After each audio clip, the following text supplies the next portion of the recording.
அஸ்ஸலாமு அலைக்கும். எங்கள் ஹஸ்பண்டு பலாப்பழம் வாங்கிட்டு வந்துருந்தாங்க. இங்கே பாருங்கள்,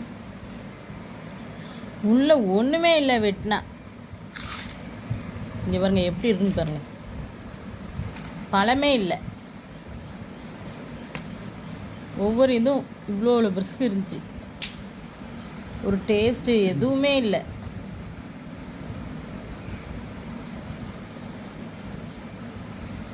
இங்கே பாருங்கள் எப்படி இருக்குன்ட்டு.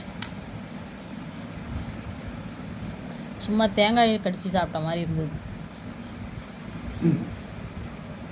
இந்த மாதிரி நீங்களும் ஏமாந்துடாதீங்க. ஒரு பழம் 200 இவ்வளோ தான் இருந்துச்சு ஒரு பழம் வெட்டினா.